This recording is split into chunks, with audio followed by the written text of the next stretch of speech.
नमस्कार दोस्तों। तो आज हम पढ़ेंगे सरकमसेंटर के बारे में। चलो स्टार्ट करते हैं।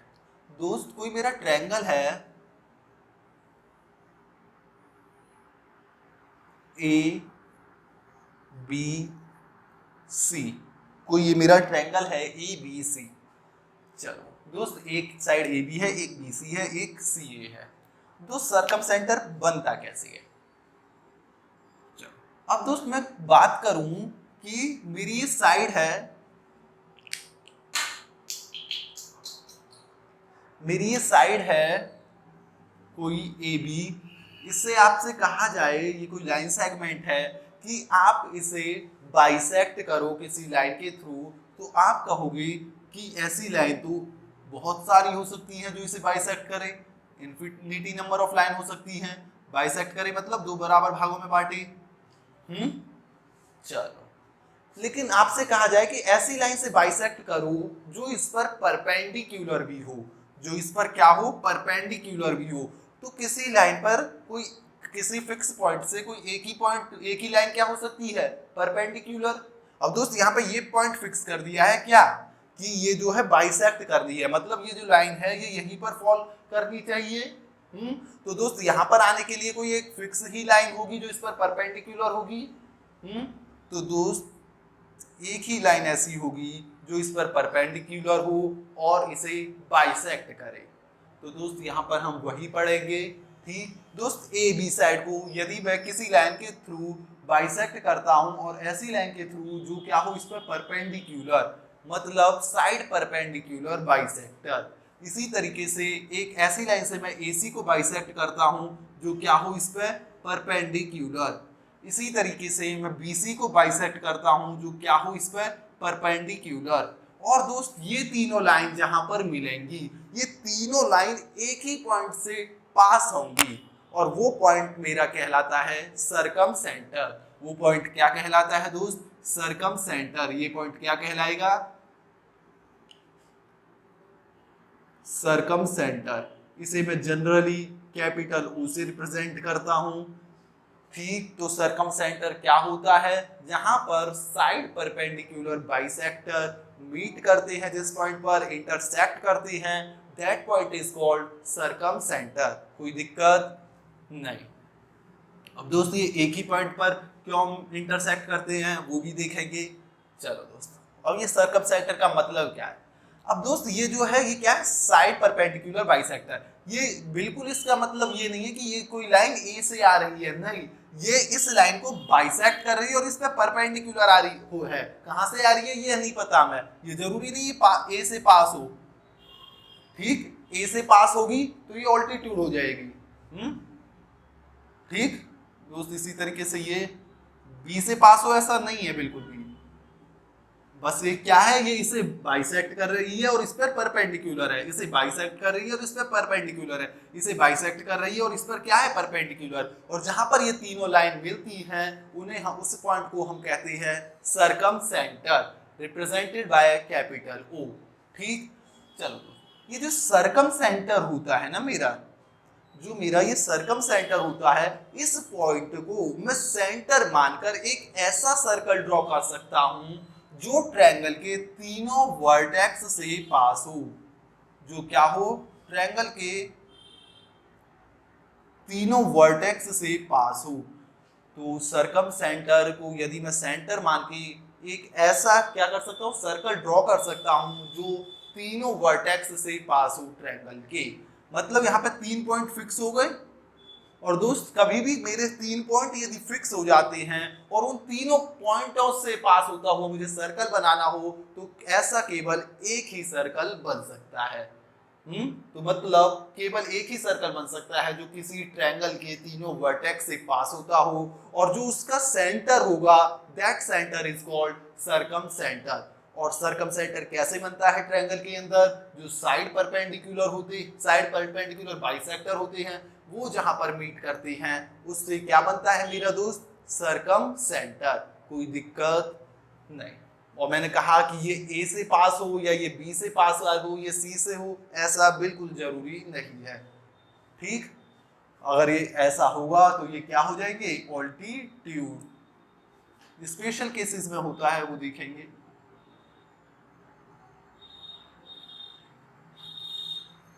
चलो अब दोस्त ये क्या है मेरा, ये इस सर्कल का सेंटर है। ये जो सर्कल बना है इस सर्कल का क्या है, सेंटर। ये सेंटर है तो ये देखो ये तो सरकमफ्रेंस पे आ रहे हैं एबीसी, मतलब मैं यहां से ये मिलाऊंगा तो ये इसकी रेडियस होगी और इसकी रेडियस, जब सरकम सेंटर है ये, और दोस्त इस सर्कल को मैं बोलता हूं सरकम सर्कल। क्या कहते हैं इसे, सरकम सर्कल। और इसकी रेडियस को बोलते हैं सरकम रेडियस। सरकम सर्कल की रेडियस को बोलते हैं सरकम रेडियस। इसे जनरली रिप्रेजेंट करते हैं हम कैपिटल आर से। किससे रिप्रेजेंट करते हैं दोस्त, कैपिटल आर से। कोई दिक्कत नहीं दोस्त। ये क्या है, इसका सरकमफ्रेंस पे पॉइंट है तो ये इसकी रेडियस होगी। इसी तरीके से ये भी सरकमफ्रेंस पे पॉइंट है। ये मैंने इस लाइन को एक्सटेंड नहीं किया, ये मैंने ए से ये जो पॉइंट ओ है इसको मिलाया है, तो ये क्या होगी दोस्त, इसकी रेडियस, और ये भी क्या होगी दोस्त, इसकी रेडियस। मतलब ये तीनों चीजें क्या होंगी, बराबर। रेडियस है किसी सर्कल की तो वो क्या होगी, बराबर। क्यों होगी वो भी देखते हैं। और तीनों ही ये जो साइड परपेंडिकुलर बाइसेक्टर होते हैं ये एक ही पॉइंट पर क्यों मिलते हैं ये भी देखेंगे अभी। ठीक, तो दोस्तों ये बराबर होंगी। मतलब मैं कह सकता हूं, क्वेश्चन पूछा जा सकता है एग्जाम में कि वर्टेक्स से कौन सा सेंटर इक्वल डिस्टेंस पर होता है तीनों वर्टेक्स से, तो कौन सा सेंटर होता है दोस्त, सरकम सेंटर। सरकम सेंटर तीनों ही वर्टेक्स से इक्वल डिस्टेंस पर होता है। क्यों होता है वो, अब ये तो हमें यहाँ तो हमने देख लिया कि भाई ऐसे एक सर्कल बना सकते हैं तो रेडियस बराबर होगी, लेकिन ऐसा क्यों है, ऐसा ठीक है, ऐसा क्यों हो पाता है। जब ये बराबर है तीनों तभी तो हम बना सकते हैं सर्कल, तो ये बराबर क्यों है वो भी देखेंगे अभी। ठीक है, चलो यहां तक कोई दिक्कत दोस्त नहीं। अब देखते हैं ऐसा क्यों, ये एक बार रब कर दूं।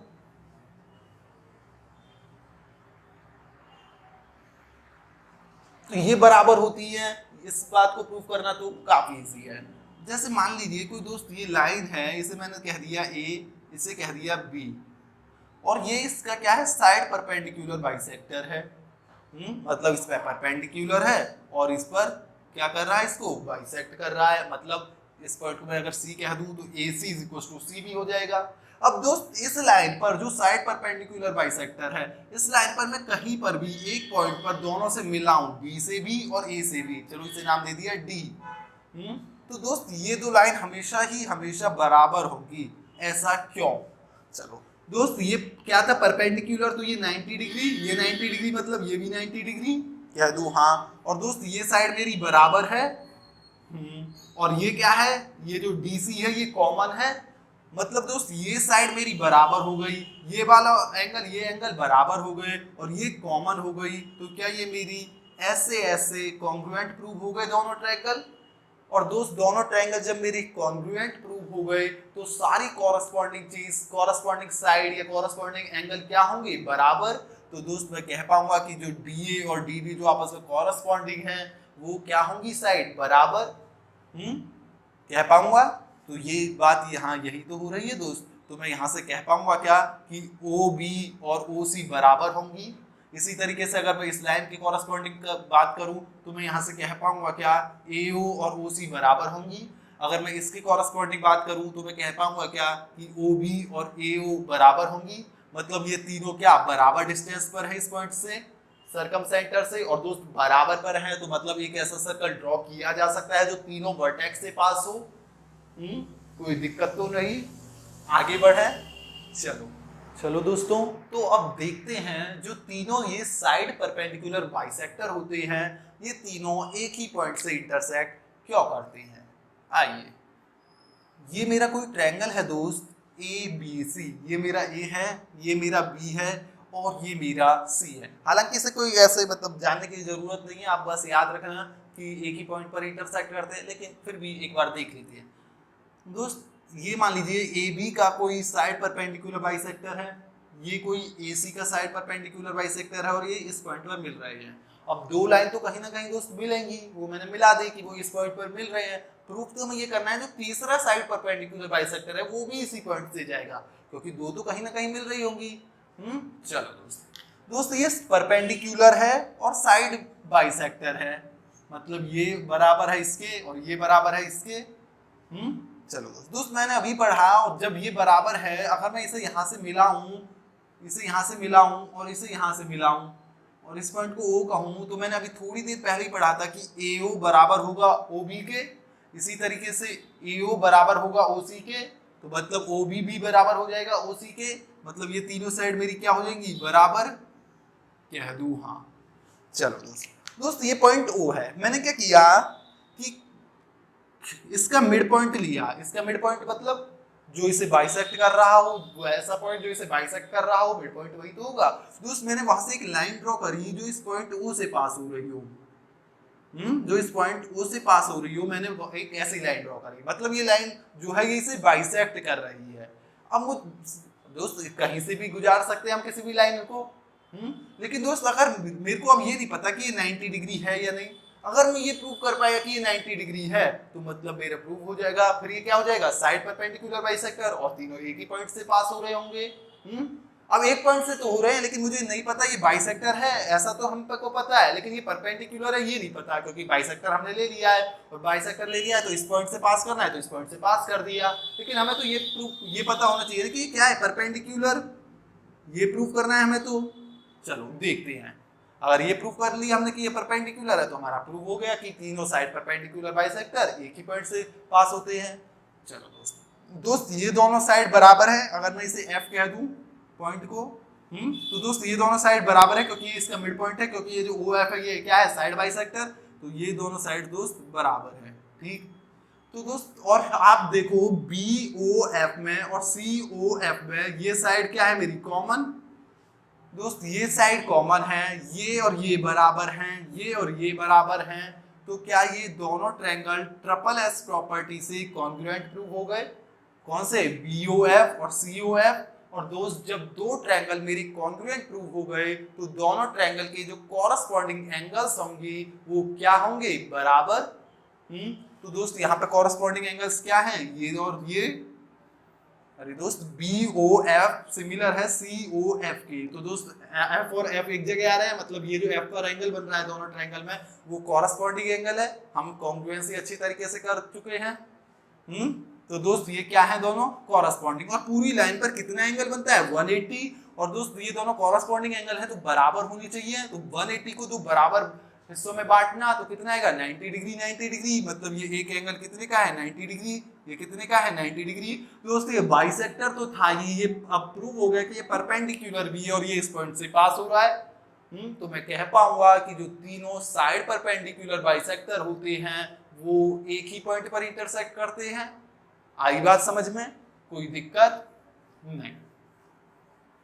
आगे बढ़ते हैं दोस्त, मान लीजिए ये मेरा कोई ट्रायंगल है ABC, नेक्स्ट पॉइंट है ये ABC, ये क्या है दोस्त, ये है मेरा सर्कम सेंटर। तो दोस्त मैं अगर इसे वर्टेक्स से मिलाता हूं तो मुझे पता है सर्कम सेंटर ट्रायंगल के अंदर एक ऐसा पॉइंट होता है जहां से हर वर्टेक्स की दूरी बराबर होती है, मतलब मैं कह पाऊंगा कि OA, OB और OC बराबर है।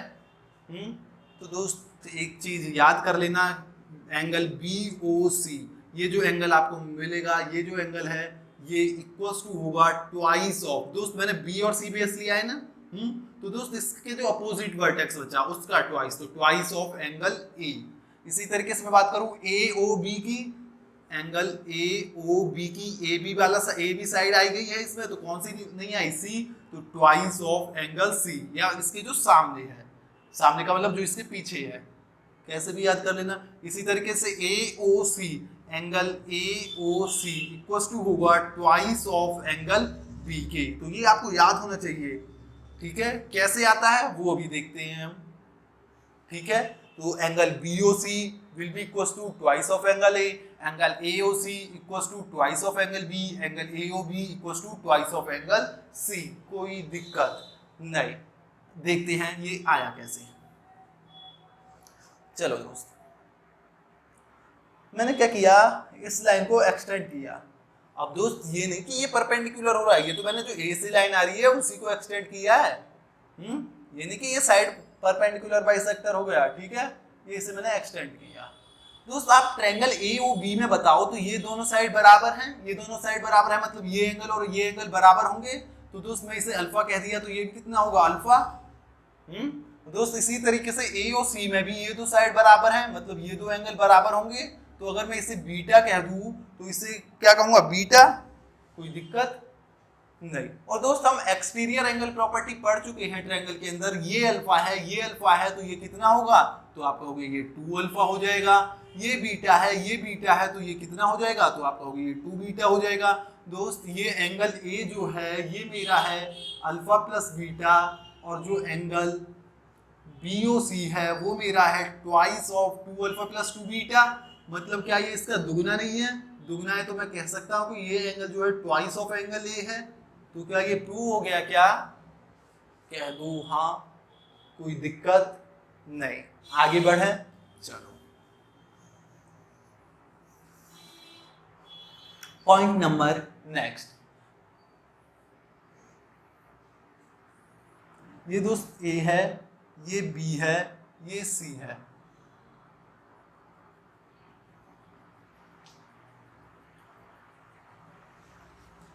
ये तीनों वर्टेक्स से पास होता हुआ एक सर्कल है, ये तीनों वर्टेक्स से पास हो रहा है, मतलब क्या हुआ, इसका जो सेंटर होगा वो कौन, उसका नाम क्या होगा, सरकम सेंटर। और वो सरकम सेंटर है तो तीनों वर्टेक्स से इसकी दूरी क्या होगी, बराबर। चलो दोस्त ए के अपोजिट वाली साइड को मैंने स्मॉल ए कह दिया, बी के अपोजिट वाली साइड को मैंने स्मॉल बी कह दिया, सी के अपोजिट वाली साइड को मैंने स्मॉल सी कह दिया, और इसकी रेडियस क्या होती है, सॉरी सरकम सर्कल की कैपिटल आर। तो दोस्त एक रिलेशन याद रखना कि आर इज इक्वल टू होता है ABC upon 4 times of area of triangle. ये ए क्या है, area of triangle, ABC upon 4 times of area of triangle. A बोले तो बी और सी ये तीन क्या है, ABC इस ट्रायंगल की साइड्स हैं 4 टाइम्स, और ए क्या है, एरिया ऑफ द ट्रायंगल, कोई दिक्कत नहीं। एक और रिलेशन याद रखना कि ए अपॉन ए, ये ए अपॉन इसके अपोजिट जो क्या है एंगल, उसको साइन के साथ लो, तो ए अपॉन साइन ए, ये हमने जब साइन रूल पढ़ा था तो एक बार किया था, B upon sine B is equal to C upon sine C equal to होता है दोस्त ट्वाइस ऑफ आर के, इक्वल्स टू क्या होता है, ट्वाइस ऑफ आर के। मतलब आपको एक कोई एंगल दे दिया और उसके अपोजिट की साइड दे दी, तब भी आप क्या निकाल लोगे, सरकम रेडियस। यहाँ से दोस्त ए अपॉन साइन ए किसके इक्वल है, 2r के। यदि मुझे ए पता लग जाए और कैपिटल ए एंगल पता लग जाए तो क्या मैं यहाँ से आर निकाल सकता हूँ, बिल्कुल निकाल सकता हूँ। तो ये दो रिलेशन याद रखना अच्छे से, आए कैसे वो अभी देखते हैं, ठीक है। चलो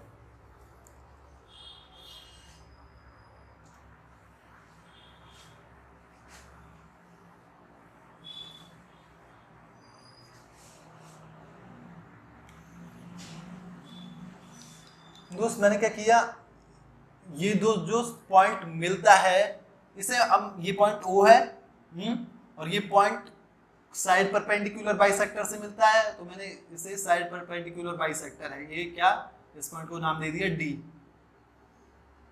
ये मैंने AO को एक्सटेंड नहीं किया, यहां से जो मतलब D जो है, D BC का मिड पॉइंट है, यहाँ से जो मैंने साइड परपेंडिकुलर है वो यहीं से पास होगा, सरकम सेंटर से पास होता है, तो ये OD क्या है, साइड परपेंडिकुलर बाइसेक्टर। ये AO को एक्सटेंड नहीं किया मैंने, आ रही है बात समझ में। चलो दोस्त, चलो एक बात मुझे बताओ, ये 90 डिग्री है, ये भी कितना है 90 डिग्री, ये साइड और ये साइड बराबर है, कह दूं हाँ, ये कॉमन है, कह दूं हाँ, ये बराबर होती है, कह दूं हाँ, अभी देखा था हमने। तो मतलब क्या हुआ कि ये दोनों ट्रायंगल कौन से, BOD और COD, ये क्या है मेरे कॉन्ग्रुएंट, ये जस्ट देखा ही है हमने। दोस्त कॉन्ग्रुएंट हैं तो मतलब कॉरस्पॉन्डिंग एंगल क्या होंगे, बराबर होंगे। और अभी थोड़ी देर में पहले मैंने देखा था कि जो एंगल BOC है वो होगा ट्वाइस ऑफ एंगल A। वो क्या होगा दोस्त, BOC किसके बराबर होगा, ट्वाइस ऑफ एंगल A। और दोस्त मैंने यहाँ से ये प्रूव कर दिया कि ये जो दो ट्रायंगल बन रहे हैं BOD और COD, ये आपस में क्या है, कॉन्ग्रुएंट है। ये कॉन्ग्रुएंट है तो कॉरस्पॉन्डिंग एंगल्स क्या होंगे, बराबर होंगे। तो दोस्त किस तरीके से कॉन्ग्रुएंट है, BOD, थोड़ी देर पहले देखा था हमने, कॉन्ग्रुएंट है COD के। कॉन्ग्रुएंसी में ये हम अच्छे तरीके से पढ़ चुके हैं कि कैसे कॉन्ग्रुएंट होती है दोस्त। ये BOD COD की कॉन्ग्रुएंट है किस प्रॉपर्टी से, ट्रिपल एस। कॉन्ग्रुएंसी का मतलब ही क्या होता था कि तीनों साइड बराबर होना। तीनों साइड बराबर हो गए तो दोनों ट्रायंगल क्या हो जाएंगे, एग्जैक्ट ट्रायंगल हो जाएंगे, हूबहू ट्रायंगल हो जाएंगे। तो मतलब क्या हुआ, इनके कॉरेस्पॉन्डिंग एंगल भी बराबर होंगे। तो दोस्त कॉरेस्पॉन्डिंग एंगल इसमें O A की जगह आ रहा है, मतलब जहां पर इस ट्रायंगल का O एंगल और इस ट्रायंगल का O एंगल बराबर होने चाहिए। मतलब मैं कह पाऊंगा कि ये एंगल और ये एंगल क्या होंगे, बराबर। और दोस्त अगर पूरे की बात करूं तो पूरा जो है वो A से दुगना है और ये दो एंगल बराबर होने चाहिए। तो मैं कह पाऊंगा क्या कि ये एंगल A के बराबर होगा और ये एंगल A के बराबर होगा। अरे भाई ये पूरा एंगल BOC 2A है और ये दो एंगल बराबर होने चाहिए, ये दो एंगल बराबर होने चाहिए। तो ये क्या इतना होगा, एंगल A और एंगल A। चलो अब आप बात करो कि साइन ऑफ एंगल, किस एंगल की बात करो, DOC की, या इसकी कर लो DOB की, एक ही बात है। साइन ऑफ एंगल DOC किसके इक्वल होता है, क्या होता है, परपेंडिकुलर अपॉन हाइपोटेन्यूज। परपेंडिकुलर बोले तो दिस वन DC, और DC क्या है, DC A का आधा है, DC A का आधा है मतलब A/2 है। तो मैं लिख पाऊंगा कि A/2 अपॉन हाइपोटेन्यूज। हाइपोटेन्यूज क्या है, OC कितना है, कैपिटल R मतलब सर्कम रेडियस। और दोस्त जो DOC है वो किसके इक्वल है, A के। तो मैं DOC की जगह A लिख दूं, A एंगल, तो sine A is equal to क्या हो गया, A/2R। या फिर मैं लिख दूं कि A/sin A is equal to क्या हो गया, 2R। तो दोस्त यही तो था वो। इसी तरीके से अगर मैं इस ट्रायंगल के कॉरेस्पॉन्डिंग बात करूंगा तो आ जाएगा A/sin B is equal to 2R। इधर बात करूंगा तो A/sin C is equal to 2R। आई बात समझ में, तो ये हो गया मेरा प्रूफ। तो दोस्त मतलब कोई साइड दे रखी हो और उसके अपोजिट का एंगल दे रखा हो तब भी मैं वहां से सर्कम रेडियस निकाल सकता हूं। चलो दोस्त अब आती है बात कि R is equal to ABC/4 ये कैसे आया। चलो दोस्त कोई मेरा ट्रायंगल है, मान लीजिए ये ट्रायंगल है, ये A है, ये B है, ये C है। दोस्त अगर मुझे इसकी दो साइड पता हो और उनके बीच जो इंक्लूडेड एंगल है वो पता हो, तब मैं जानता हूं एरिया ऑफ ट्रायंगल क्या होता है। मान लो ये साइड मुझे B पता है, ये साइड मुझे C पता है, ये एंगल मुझे थीटा पता है, तो इसका एरिया क्या होता है दोस्त, half into product of the adjacent side into जो उनका इंक्लूडेड एंगल है उसे साइन के साथ ले लेते हैं। तो यही तो एरिया ऑफ ट्रायंगल हो जाता है। हाफ AB sin थीटा इस एरिया के लिए, इस ट्रायंगल के लिए एरिया हो जाएगा। चलो दोस्त ये बात तो पता होगी आपको। ये हाफ AB sin थीटा। चलो अब दोस्त इस वाले ट्रायंगल की बात करूं, ये एंगल मैंने A मान लिया, कैपिटल A। इसके आसपास की साइड क्या है, B और C। तो इसका एरिया क्या हो जाएगा, तो आप कहोगे area is equal to half BC और एंगल A ही माना है कैपिटल, तो हाफ BC sin A। दोस्त साइन A की वैल्यू यहाँ कितनी है, A/2R। तो साइन A की जगह मैंने क्या पुट कर दिया, A/2R। तो दोस्त ये कितना हो गया, ABC/4R। ABC/4R। तो एरिया कितना हो जाता है दोस्त, ABC/4R। कोई दिक्कत होनी तो नहीं चाहिए, आगे बढ़े पक्का। चलो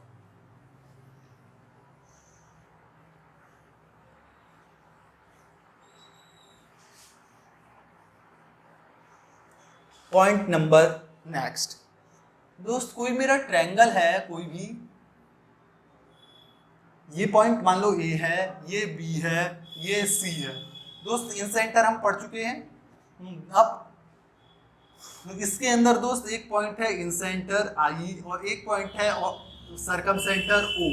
तो दोस्त इन जो दो पॉइंट है इन सेंटर और सरकम सेंटर, इनके बीच कुछ दूरी होगी। अगर ये एक ही पॉइंट पर लाई कर रही है तो दूरी क्या हो जाएगी, 0।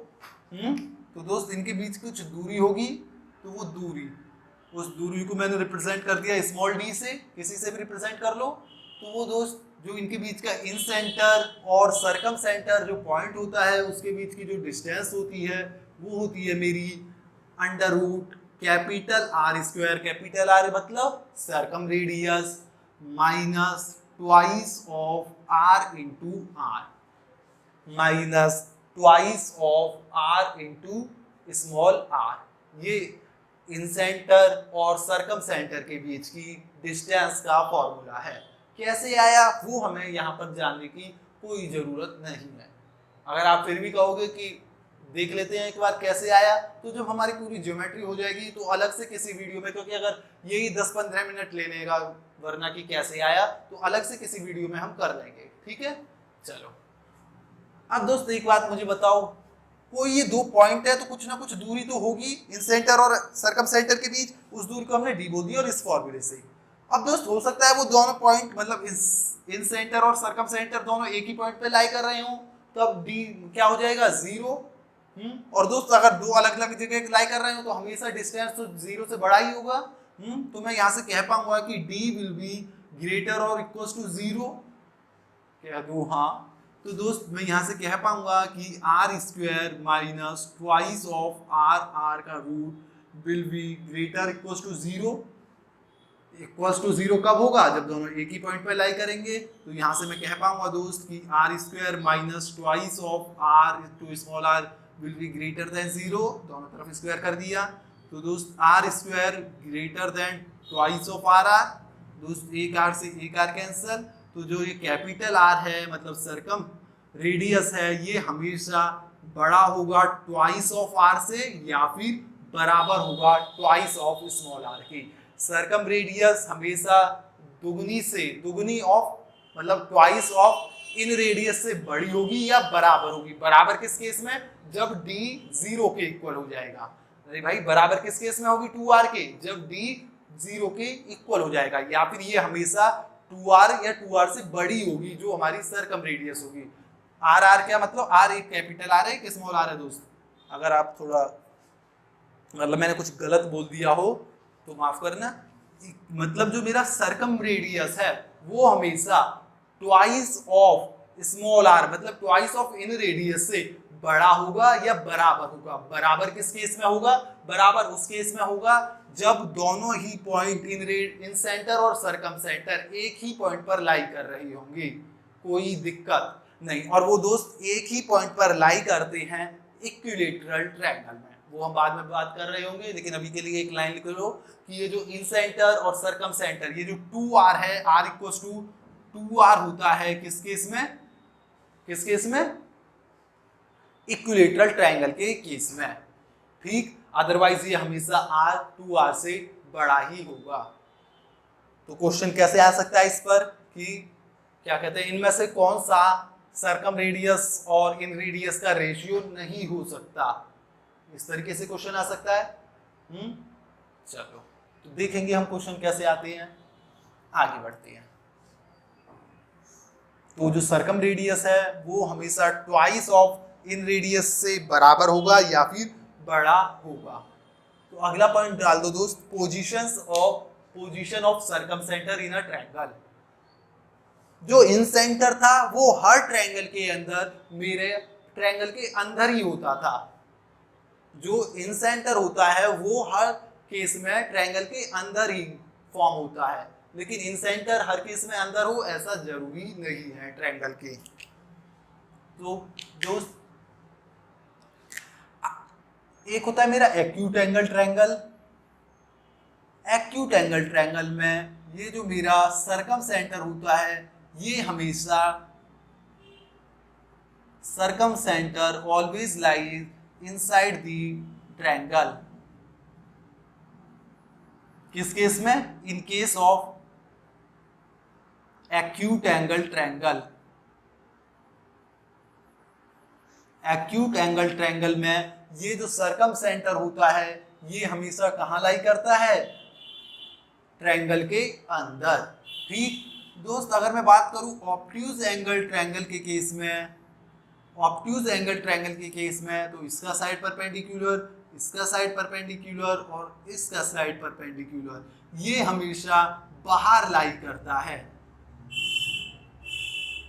ऑब्ट्यूज एंगल ट्रायंगल के केस में जो सरकम सेंटर होता है वो ट्रायंगल से बाहर लाई करता है। तो लिख लेना always lies outside the triangle in case of obtuse angle triangle. और दोस्त राइट एंगल ट्रायंगल के केस में ये हाइपोटेन्यूज, राइट एंगल ट्रायंगल के केस में ये जो हाइपोटेन्यूज होता है उसके मिड पॉइंट पर लाई करता है।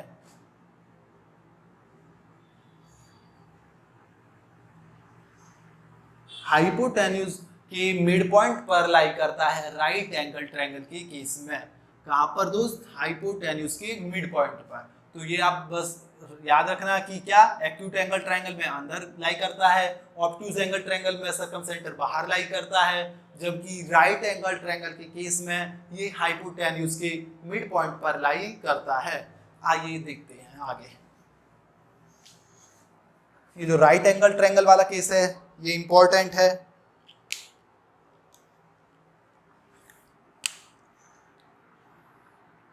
मैंने कहा कि ये मेरा कोई राइट एंगल ट्रायंगल है और इस केस में जो मेरा सर्कमसेंटर है वो कहां लाई कर रहा है?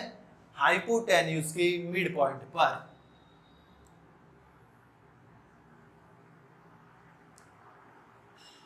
ये अगर मेरा राइट एंगल ट्रायंगल है तो जो ये और सर्कमसेंटर है वो कहां लाई करेगा दोस्त? हाइपोटेन्यूज के मिड पॉइंट पर। अब चलो एक बात बताओ मुझे, अगर मैं इस पॉइंट से ये पॉइंट मिला दूं तो ये कैपिटल आर होगा, और इस पॉइंट से ये पॉइंट, ये भी तो वर्टेक्स है ट्रायंगल का ए बी सी, तो ये भी कैपिटल आर होगा और ये भी क्या होगा? Capital R. सर्कम रेडियस मतलब मेरा AO, मेरा OC और मेरा OB बराबर होता है। मतलब मेरा जो सर्कम रेडियस है वो किसके इक्वल होता है? Hypotenuse upon 2। दोस्त पूरा हाइपोटेन्यूज कितना हो जाएगा? R और R 2R, और सर्कम रेडियस कितनी है? R। तो मतलब मैं कह पाऊंगा कि सर्कम रेडियस क्या होता है? Half of hypotenuse. या फिर हम फॉर्मूले से बात करें तो R इज इक्वल टू क्या हो जाएगा? Hypotenuse upon 2 sine theta. Sine theta बोले तो यहाँ पे 2 साइन B, और साइन B कितना है? 90 डिग्री। दोस्त हाइपोटेन्यूज के जो मतलब सामने एंगल है वो कितना है? 90 डिग्री। तो साइन 91। तो दोस्त क्या सर्कम रेडियस कितना हो गया? Hypotenuse by 2। कोई दिक्कत नहीं। अब दोस्त ये मिड पॉइंट पर ही क्यों लाई करता है? आइए देखते हैं। ये बात आई समझ में? तो इतना याद रखना कि जो सर्कम रेडियस होता है डायरेक्ट पूछा जाता है, आपको हाइपोटेन्यूज दे देगा और आपसे पूछेगा, मेंस में पूछा गया है ये 2018 के में। तो याद रखना circum radius, right angle triangle के केस में जो सर्कम रेडियस होता है वो हाइपोटेन्यूज की आधा होता है। और जो सर्कमसेंटर होता है वो हाइपोटेन्यूज पर के मिड पर लाई करता है, मिड पॉइंट पर। दोस्त ये मेरा कोई क्या है? सर्कल है। ये इसका डायमीटर है। डायमीटर मैंने कह दिया AB। क्या कह दिया दोस्त मैंने? AB। ये इसका क्या है दोस्त? ये इसका सेंटर है, O कह दिया मैंने। और दोस्त ये एंगल कितना होगा? 180 डिग्री। दोस्त सर्कल की एक प्रॉपर्टी होती है कि अगर मैं किन्हीं दो पॉइंट से सर्कमफ्रेंस पर सर्कल सेंटर को मिलाता हूं तो जो एंगल बनता है ना, अगर उन्हीं दो पॉइंट से मैं सर्कमफ्रेंस में मिलाता हूं तो जो यहाँ पर एंगल क्रिएट हुआ है उसका आधा बनता है यहाँ पर। तो ये कितना हो जाएगा दोस्त? 90 डिग्री। ये कितना हो जाएगा दोस्त? 90 डिग्री। और दोस्त ये जो ट्रायंगल ABC अब बन रहा है इसके तीनों वर्टेक्स से पास हो रहा है। ये ट्रायंगल इसके तीनों वर्टेक्स से पास हो रहा है, मतलब ये जो इसका सेंटर होगा वो क्या होगा? वो सर्कम सेंटर होगा।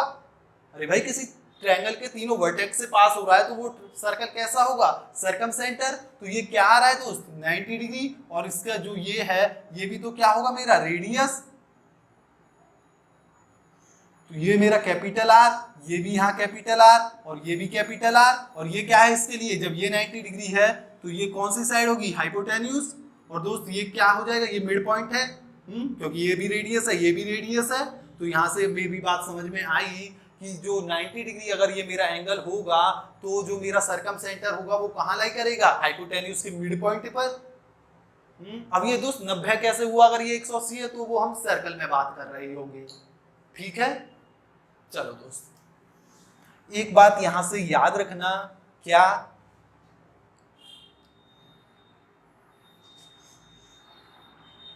या इसे ऐसे छोड़ो कि यदि कोई मेरा ट्रायंगल है और किसी वर्टेक्स से अपोजिट साइड पर मैंने कोई लाइन ड्रॉ करी, यदि ये लाइन और ये लाइन मेरी बराबर है और ये इसके बराबर है तो ये एंगल मेरा कितना हो जाएगा? हमेशा 90 डिग्री। अभी देखा था हमने, ये एंगल कितना हो जाएगा दोस्त मेरा? हमेशा 90 डिग्री।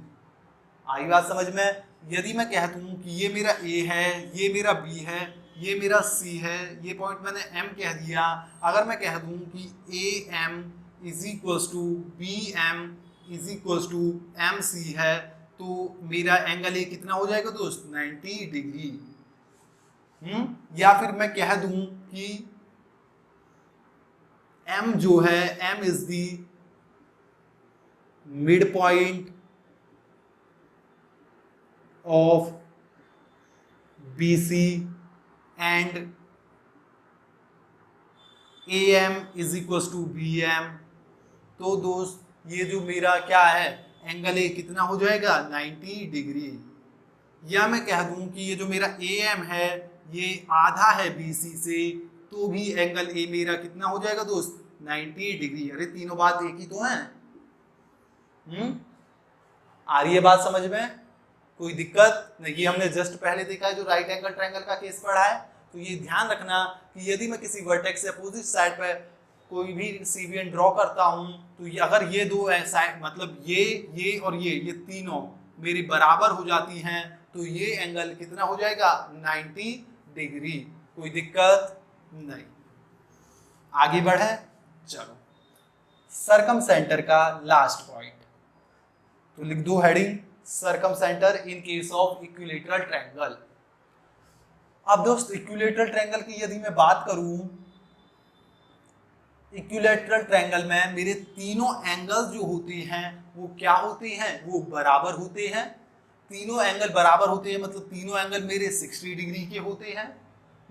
और दोस्त मैं जानता हूं कि जो सर्कम रेडियस होता है वो क्या होता है, और तीनों साइड बराबर होंगी। मैंने तीनों साइड को ए कह दिया, वो क्या होता है? Side upon twice of sine, जो भी उसके साथ एंगल है। जैसे ये साइड है तो इसके अपोजिट जो भी एंगल है, तो एंगल, और यहाँ पे तो तीनों एंगल ही 60 डिग्री के होते हैं इक्विलेटरल ट्रायंगल के केस में। तो मैंने क्या लिख दिया? ए अपॉन 2 साइन 60 डिग्री। तो ये ए अपॉन साइन 60 की वैल्यू क्या होती है? √3/2।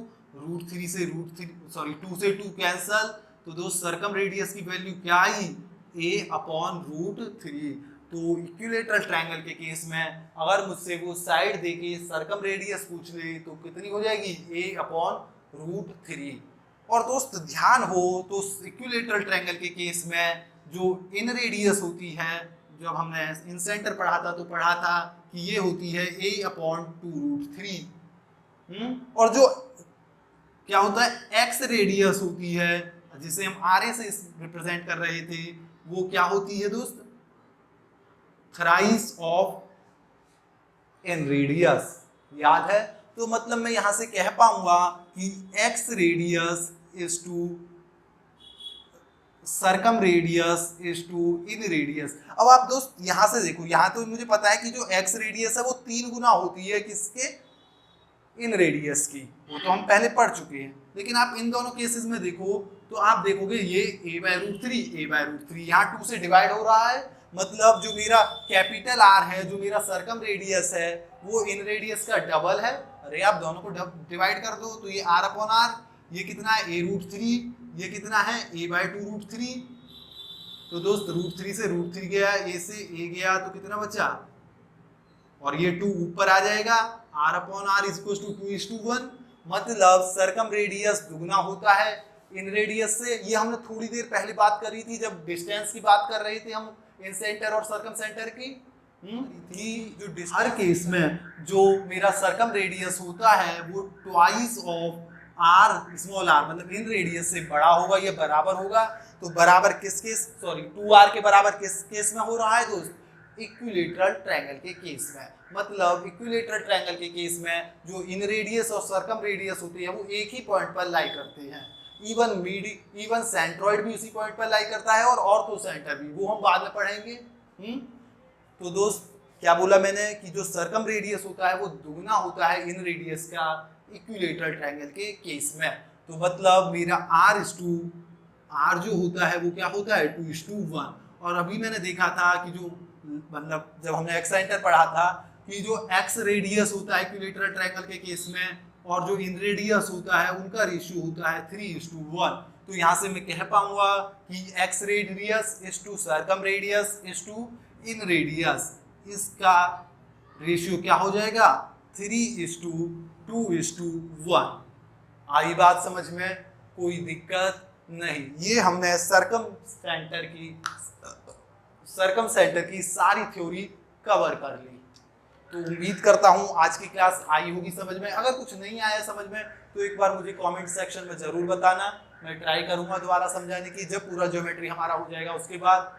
ठीक है, तो आज के लिए इतना ही। हंसते रहिए, मुस्कुराते रहिए, खेलते रहिए। धन्यवाद।